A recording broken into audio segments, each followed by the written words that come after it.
ओम गणेशाय नमः। ओम नमः शिवाय। आप सभी को मेरा एक प्यार भरा नमस्कार और इस शरद नवरात्रि की आपको शुभकामनाएं। माँ दुर्गा आपके जीवन में सुख समृद्धि और वैभव प्रदान करे, इसी कामना से मैं एस्ट्रो गुरु पिंकेश यह वीडियो शुरू करने जा रहा हूँ। जैसे कि मेरे चैनल में मैंने पहले से ही बताया हुआ है कि जो भी चीजें मैं बताऊंगा, एस्ट्रोलॉजी 2 यानी एक नया वर्जन, जिसमें सरलता से आप सब बातें समझेंगे। नहीं कि डिटेलिंग, कौन सा ग्रह कहाँ जा रहा है किसी को नहीं पड़ी है। डॉक्टर के पास जाते हैं तो डॉक्टर को हम बोलते हैं मुझे ये हुआ है, इसके इलाज कीजिए। डॉक्टर ये नहीं बताएगा कि मैं आपको ये गोली दे रहा हूँ, ये गोली एक्चुअली ब्लड में जाके क्या करेगी, किसके साथ क्या उसका मिश्रण होगा, उसके रिजल्ट्स कैसे आएंगे, जो वो पढ़ा हुआ है उसके बारे में। सिमिलरली जब मेरे वहाँ मेरे चैनल पे आप आओगे तो गोचर के जो भी ग्रह कैसे भी प्लेसमेंट चेंजेस होते हैं, तो करंटली आपका क्या उसका रिफ्लेक्शन होगा, इंटरनली क्या हो रहे हैं वो मुझे पता होंगे, लेकिन एक्सटर्नली मैं आपको क्या बता पाऊंगा कि ये कि आप ऐसा इन चीज़ों का ध्यान रखिए, ये चीज़ें आपकी निश्चित पूर्वक होंगी। और एक आध रेमिडीज जो बहुत ही बोरिंग नहीं, सिंपल, जो आप अपने टाइट शेड्यूल में आप कर सकते हैं और आप उसको आगे बढ़ सकते हैं। तो इसी तरह से हम सब कुछ काम को थोड़ा इजी बनाएंगे इस एस्ट्रोलॉजी 2 वर्जन में। बहुत ही हमें आसान हो जाएगा सब कुछ उसको सोचना। इस शरद नवरात्रि की अगर बात करते हैं, माँ दुर्गा का आशीर्वाद चाहिए सबको। सबको सुख समृद्धि चाहिए, वैभव चाहिए। तो ये प्रदान कौन करेगा? माता करेगी, माता रानी करेगी। क्योंकि हम जानते हैं कि इस बार की जो शरद नवरात्रि वो काफी विशेष है। क्यों विशेष है? 22 तारीख से शुरू हो रही है, पहले तो सोमवार है। और जब भी कोई नवरात्रि इतवार या सोमवार से शुरू होती है तो बोला जाता है कि माँ जो है यानी दुर्गा माँ जो है वो हाथी की सवारी पे आएगी। अब जब भी कोई हाथी की सवारी पे आती है माता, तो समझ लीजिए आप सबके लिए कितना अच्छा रहेगा, हम सबके लिए कितना अच्छा रहेगा। लक्ष्मी, वैभव, सब कुछ सुख समृद्धि हमें प्रदान होगी अगर हम नियमित रूप से थोड़ा बहुत उसका आगमन अच्छी तरह से करें। जैसे आपने देखा कि अभी पिछले हमने गणेश चतुर्थी गई, तो गणेश चतुर्थी में क्या होता है, गणपति जी को घर पे विराजते हैं, उसको विराज उसकी जगह देते हैं, उसकी सेवा करते हैं। सेवा का मतलब सुबह शाम आरती करते हैं, और जो हम खाना भी खाते हैं तो वो भी उसको थाल रखते हैं आगे। जैसे कि एक गेस्ट आए हमारे घर में और हम उसको रिस्पेक्ट करते हैं और अपनी मनोकामना हाथ जोड़ के पूरी हो इसकी कामना करते हैं और अच्छी तरह से उसका विदाई करते हैं। तो सिमिलरली ये भी 9 दिन है। जैसे मैंने बताया ये पावन नवरात्रि है दुर्गा माँ की, बहुत ही इंस्ट्रक्टिव, क्योंकि इसके अंदर एक बहुत ही रेयर एस्ट्रोनॉमिकल इवेंट बना हुआ, यानी प्लेनेटरी अलाइनमेंट है, वो काफ़ी डिफरेंट है। तो सभी राशियों के लिए माँ दुर्गा का आशीर्वाद मिलेगा और दुर्गा दुर्गा माता जो है वो साक्षात हमें कुछ न कुछ तो दे के जाएगी, जो हमारे जीवन के लिए काफ़ी उत्तम रहेगा। नवरात्रि जब हम मनाते हैं तो ये 9 दिन में 9 स्वरूप होते हैं माँ के, अलग अलग स्वरूप होते हैं। इसके हम डिटेल में नहीं जाएंगे क्योंकि आप बोलोगे ये तो बोरिंग कर दिया। हमें उसका क्या फायदा लेना है राशि वाइज, वो हम जरूर देखेंगे। ये वीडियो आगे बढ़ने से पहले मैं आपको बताऊंगा कि अगर ये मेरा चैनल आपने सब्सक्राइब नहीं किया है तो आप कृपया सब्सक्राइब कर लीजिए और बेल आइकन को ज़रूर दबाएं, क्योंकि आगे जैसे भी नए कोई वीडियोस अपलोड होंगे तो आपको डायरेक्टली उसका नोटिफिकेशन मिले और आपको आसानी हो जाए ज़िंदगी में। कुछ उपाय, कुछ नॉलेज जो मैं आपसे शेयर करने वाला हूँ, एक जनरल नॉलेज है, एक जनरल इम्पैक्ट है, वो आपको पता चले। इसके आप थोड़े से सावधान और थोड़े से सचेत भी हो जाएंगे और कुछ अच्छा होने वाला हो तो उसके लिए आप एक्साइट हो जाएंगे और आगे बढ़ पाएंगे जिंदगी में। सो शुरू करने से पहले मैं आपको एक बात बता दूं कि आप मेरा एक पर्सनल कंसल्टेशन भी ले सकते हैं। कंसल्टेशन के लिए आपको यहाँ पे स्क्रीन पे जो नंबर दिया गया है वो व्हाट्सअप नंबर है। प्लीज़ डोंट कॉल, आप इसे कॉल ना करें। इस नंबर पे कोई उठाने वाला नहीं है, इस पर आप केवल मैसेज करें। मैसेज में आपका नाम, आपकी बर्थ डेट, आपका बर्थ प्लेस, हो सके तो फोटो, और हो सके तो हाथ की रेखा भी, नहीं है तो हाथ का आप फोटो भी भेज सकते हैं, राइट और लेफ्ट दोनों का। आप ऐसा कर सकते हैं, क्योंकि कई लोग ऐसे होते हैं, बोलते हैं हमारे तो कोई जन्माक्षर ही नहीं है, कोई हॉरोस्कोप ही नहीं है, हम कैसे आपको बोले, पता नहीं कब जन्म लिया था। ऐसा होता है, they don't remember the dates also, dates भी उनको पता नहीं होती। तो कोई बात नहीं, एक उसके हिसाब से हम अंदाज कर सकते हैं फेस रीडिंग के द्वारा, और हस्त रेखा के द्वारा प्रिडिक्शंस को देखा जा सकता है। इसके अलावा आप पूछेंगे इसकी कोई फीस होती है, तो मैंने जैसे पहले से ही कहा है कि हम जो भी आगे बढ़ते हैं वो सब एक्सचेंज ऑफ एनर्जीज होता है। मैं आपको कुछ ज्ञान दे रहा हूँ, एक एनर्जी एक्सचेंज कर रहा हूँ, आप उसको प्राप्त कर रहे हैं, आपको रिसीव होगा, तो आप उसका एक्सचेंज ऑफ एनर्जी करेंगे। तो इसके लिए नेचुरली एक्सचेंज ऑफ एनर्जी, अभी जो माध्यम है वो क्या है, पैसा है, मनी है। तो इसका मतलब कि बहुत सारे पैसे देने लगे, ऐसा कुछ नहीं है, क्योंकि एक्सचेंज ऑफ एनर्जी के लिए थोड़ा सा पैसा भी चलता है, एकदम थोड़ा सा ऐसा। तो ये आप एक्सचेंज ऑफ एनर्जी भी कर सकते हैं, सिर्फ नाम से एक्सचेंज करने के लिए। पहले ज़माने में बार्टर सिस्टम होता था, एक चीज़ की दूसरी चीज़ हम देते थे, और अब का ज़माना जो है वो हम कोई भी चीज़ को एक्सचेंज में मनी देते हैं। तो आपको सिर्फ 51 रुपीज़ जो है भेजने हैं। अपना नाम, अपना प्रश्न, एक प्रश्न पूछिए अच्छी तरह से, क्या आपको प्रॉब्लम है, प्लीज़ आप पुरानी बातें मत कीजिए, बहुत future in the sense naturally, अगर आपको कोई बिजनेस शुरू करना हो तो उसके बारे में पूछ सकते हैं, लेकिन पुरानी बातें जो आपके हुआ है मत बताइए। आप केवल प्रेजेंट कंडीशन, जिस मुसीबत में आप हैं उसके बारे में ज़रूर बताइए, कि अगर आपको बिजनेस नहीं चल रहा है, आपकी हेल्थ अच्छी नहीं रह रही, आपको फाइनेंशियली कोई प्रॉब्लम है, या कर्जा बढ़ा हुआ है, या एक्स वाई जेड, या आपको ये कैरियर ढूंढना है, ये कैरियर सेलेक्ट करने का, ये जॉब करनी चाहिए कि नहीं करनी चाहिए, ये बिजनेस करना चाहिए करनी चाहिए, जो कॉमन लाइफ के प्रश्न होते हैं जिसमें आदमी घिरा हुआ होता है और जिसकी वजह से परेशान होता है, वो प्रेजेंट कंडीशन के गोचर के हिसाब से आप बताएंगे, तो मैं आपको तुरंत उसका सोल्यूशन बताऊंगा। कोई आपका बच्चा है, कोई स्टूडेंट है जिसको टर्निंग पॉइंट है 10th में या 12th में, उसके बारे में बताएंगे क्या लेना चाहिए उसको, ये science stream, commerce stream, arts stream, किसमें वो ज़्यादा प्रबल रहेगा, तो वो उस हिसाब से उसकी जन्माक्षर देखिए, और करंट उसका जो गोचर चलता है उसके बारे में हम देख के आपको तुरंत बता पाएंगे कि भाई इसको ये जाएगा तो उसकी आगे जिंदगी तरक्की।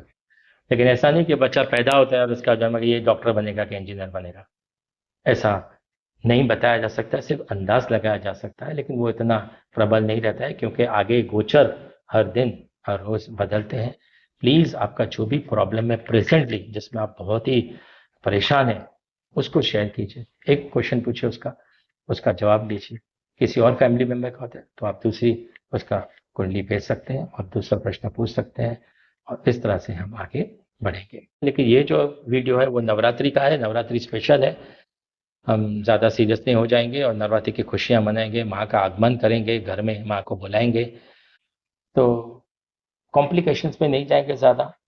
बहुत कुछ करने से बहुत होता है, ऐसा भी नहीं होता है, भाव है, यहाँ का भाव है, भाव से अगर हम माँ को आप बुलाएंगे, आपके घर में माता जी का फोटो होगा, ठीक है।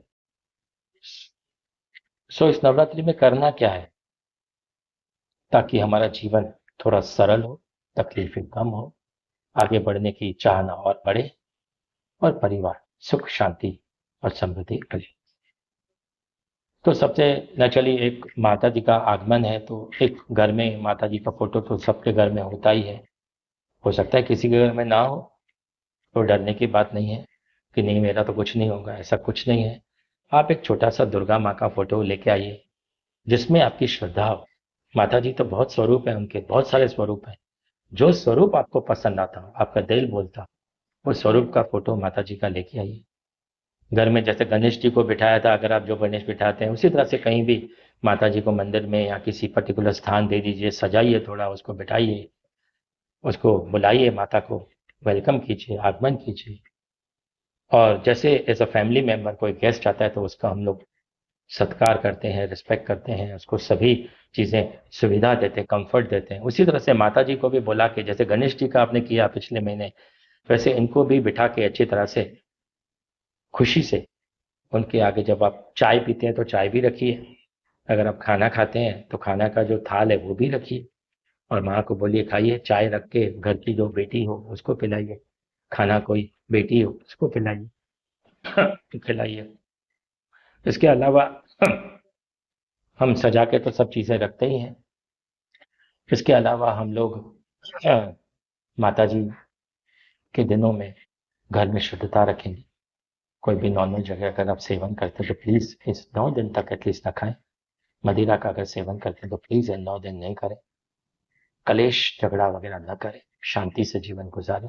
गेस्ट आता है तो हम लोग सब लोग सचेत हो जाते हैं ना घर में, ये मत करो वो मत करो, बच्चों को भी समझा देते हैं, बच्चा ऐसा मत करो, मेहमान आए हैं, मेहमान आने वाले हैं, वगैरह वगैरह। उसी तरह से जब माता जी आती है तो आपको भी थोड़ा सचेत हो जाना है अपने घर में, और खुशी का माहौल रखने का है। तो माता को भी लगे वाह कि मैं जिस घर में आई हूँ बहुत अच्छा है, और कुछ दे के जाती हूँ उसको। तो माँ को प्रसन्न करने के लिए उसको सिर्फ भाव चाहिए, आपकी चीजें नहीं चाहिए। फिर भी हम मर्यादा के तौर पे हम कुछ उनको चीजें, जो भी व्यंजन आप बनाते हैं, कोई मीठा बना देते हैं वो रख दीजिए, कभी लड्डू रख दिया, जो भी रखे, जो भी आपका मन करता है वो रखिए। और माँ को दिल से प्रार्थना कीजिए कि हे माँ जगदम्बे, हे माँ दुर्गा, मेरे ये कष्ट हैं, मेरे ये प्रॉब्लम्स हैं, प्लीज आप हमें आशीर्वाद दीजिए और ये सब दूर कीजिए, और हमें आगे आपका आशीर्वाद चाहिए, आपका साथ चाहिए। ऐसा कुछ जो भी मन में शब्द आए, मैं शब्द बोल रहा हूँ ये नहीं बोलने हैं, आपके मन में उस वक्त एक भाव आ जाएगा, एक शब्द आ जाएंगे, और भावना के साथ जो शब्द आते हैं उसको जबान से बोलने की आवश्यकता ही नहीं है, आंखें बंद करके भी बोलेंगे तो अपने आप माता तक पहुंच जाएगा और आपको सब कुछ प्रदान हो जाएगा। लेकिन ये 9 दिन आप माँ को बिठाया है, बुलाया है, तो नेचुरली थोड़ा फिजिकली उसका रिस्पेक्ट करेंगे, उसको खाना वगैरह सैनिटाइजर, आप जो भी खाते हैं, जो भी खाते हैं वो उनके आगे रखिए, पानी का ग्लास रखिए, अगरबत्ती दिया तो करना ही है वो आपको पता है। लेकिन एक बात जो है, जैसे कि हम लोग अभी बात करने जा रहे हैं, आपको क्या करना है पूजा के समय, ये मैं आपको बताने जा रहा हूँ। बताने जा रहा हूँ कि एग्जैक्टली इस नवरात्रि में आपको क्या करना है। पहले पहले के घर में हम रोज आटा तो गूंथते ही हैं रोटी बनाने के लिए, उसकी गोली ले लीजिए आटे की, जो आटा बनाने के बाद जो हम ले लेते हैं, जिसको पेड़ा कहते हैं, वो आटे का पेड़ा ले लीजिए, उसको दबा के एक दिए की तरह बना दीजिए, 4 मुख वाला, बराबर है। उसी जिस खाने में रोज करना है ऐसा 9 के 9 दिन। एक दिन मिस हो जाता है, वीडियो देर से पहुंचता है, तो दूसरे दिन कर दीजिए, दूसरे दिन से स्टार्ट कीजिए। तो वो दिया जो है, आपको अपने घर में सुबह रोटी बनेगी तो रोटी बनने के लिए आटा गूंदेंगे। अगर जिस दिन रोटी नहीं खाते हैं, आप बोलेंगे हम तो रोटी नहीं खाते हैं, तो आप क्या एटलीस्ट थोड़ा आटा आटा लेके गूंद लीजिए, गूंद के दिए जितना बना दीजिए, और उसका दिया बना दीजिए, कन्वर्ट कर दीजिए, उसके अंदर घी डाल दीजिए, और जो आड़ी वट होती है, आड़ी, हाँ ऐसे उभी नहीं, आड़ी वट होती है, वो 4 मुख के चारों रख के उसके अंदर दिए में भर दीजिए, उसका दिया बना दीजिए, घी भर दीजिए, और एक सुपारी अंदर रख दीजिए। सुपारी रखने के बाद वो दिया माता जी को जलाइए, सुबह शाम जलाइए। दिया वही रहेगा सुबह और शाम को, दोपहर तक अगर सुबह जलाते हैं तो 1 आध 1.5 घंटे में खत्म हो जाता है, बंद हो जाता है, तो उसमें से क्लीन करके वापस उसका दोबारा उसी दिए को जलाएं शाम के समय। और जलाते समय 5 अगरबत्ती करके माता को प्रणाम करें, और जो भी मन में है बिल्कुल as a friendly, as a mother, आप अपनी माँ को कैसे बोलते हैं बस आप बोल दीजिए। और डांटना है तो थोड़ा डांट भी लीजिए, कोई बात नहीं, हम जिद करते हैं माता के साथ, माँ के साथ हम कुछ भी कर सकते हैं, वो सुनेगी, आप पे गुस्से नहीं होगी, आपको आशीर्वाद देगी। माता जी को श्रृंगार तो आपको मालूम है, माता जी का श्रृंगार वगैरह जो भी लाते हैं जब हम इसकी स्थापना करते हैं, वो सब ला के रखिए, और देखिए फिर क्या चमत्कार होता है। एक दिन खत्म हो जाता है, पहला दिन खत्म हो जाता है, वो जो दिया है उसका अलग से पोटली बनाइए जिसमें रोज रोज के फूल वगैरह जैसे डालते हैं, ये भी दिया डाल दीजिए। दूसरा दिन शुरू होता है नवरात्रि का दूसरा दिन, दूसरे दिन वापस हमारे घर में आटा गूंथते हैं, नहीं गूंद रहे हैं तो आप गूंनिए थोड़ा सा आटा, वैसा ही same to same procedure repeat कीजिए। वही एक दिया सुबह शाम जलाइए, 4 मुखी होने के बाद वही सुपारी, वही कंकु डाल के, थोड़े अक्षर डाल के, और फिर से प्रार्थना कीजिए, सुबह शाम प्रार्थना कीजिए, तीसरे दिन, चौथे दिन, 5वें दिन, ऐसे सभी 9 दिन करके माता जी का आगमन कीजिए। लास्ट दिन एक श्रीफल जिसको नारियल कहते हैं, नारियल जो है वो नारियल रख के उसकी जो पूछ होती है नारियल की, उसी दिए में जला के फोड़ दीजिए वहीं पे, और उसका प्रसाद सबको बांटिए, और जल है वो थोड़ा थोड़ा पीजिए, सब जगह छटकारिए, घर में छटकारिए, फिर देखो। पर्सनलाइज जब आप कंसल्टेशन लेना चाहते हैं तो व्हाट्सएप पे मुझे मैसेज भेजिए, और मेरा क्यूआर कोड आपको दिख रहा होगा, या आपको इस वीडियो के नीचे पीडीएफ भी है उसका, उस पीडीएफ को ओपन करके आप उसको क्लिक कीजिए, और आपको नॉमिनल फी मैंने बताई है। एक ही बार एक ही प्रश्न पूछना है, दूसरी बार जब आप दूसरा कोई है सबका एक साथ मत पूछिए, मेरा क्या होगा उसका क्या होगा, एक एक करके पूछिए। अपना नाम, अपना बर्थ डेट, अपना बर्थ प्लेस भेजिए, मतलब एक फोटोग्राफ हो तो बहुत भेजिए, और नहीं तो हस्ता आप 2 हाथ के फोटो भी भेज सकते हैं। 1-2 दिन लगेंगे, तुरंत का तुरंत नहीं, 3 to 4 डेज आप वर्किंग डेज समझिए, उसका निरीक्षण करके आपको उसी व्हाट्सएप नंबर पे आपको मैसेज मिल जाएगा, आंसर मिल जाएगा कि आपको क्या करना चाहिए या नहीं। ठीक है? सो आशा करता हूँ कि आपको ये सब बातें समझ में आई अच्छी तरह से, और आप एक न्यू वर्जन एस्ट्रोलॉजी का 2 को फॉलो करने की क्षमता रखते हैं, और आप सोच लीजिए कि अब एस्ट्रोलॉजी अगर देखना है तो इसी तरह से जाएंगे, इजीली समझेंगे, और अपनी आसान जिंदगी को और आसान बनाएंगे, और तकलीफों से दूर। आपका दिन मंगलमय हो, यही मनोकामना, यही मैं आशीर्वाद देता हूँ, और धन्यवाद। Thank you very much. Thanks for watching.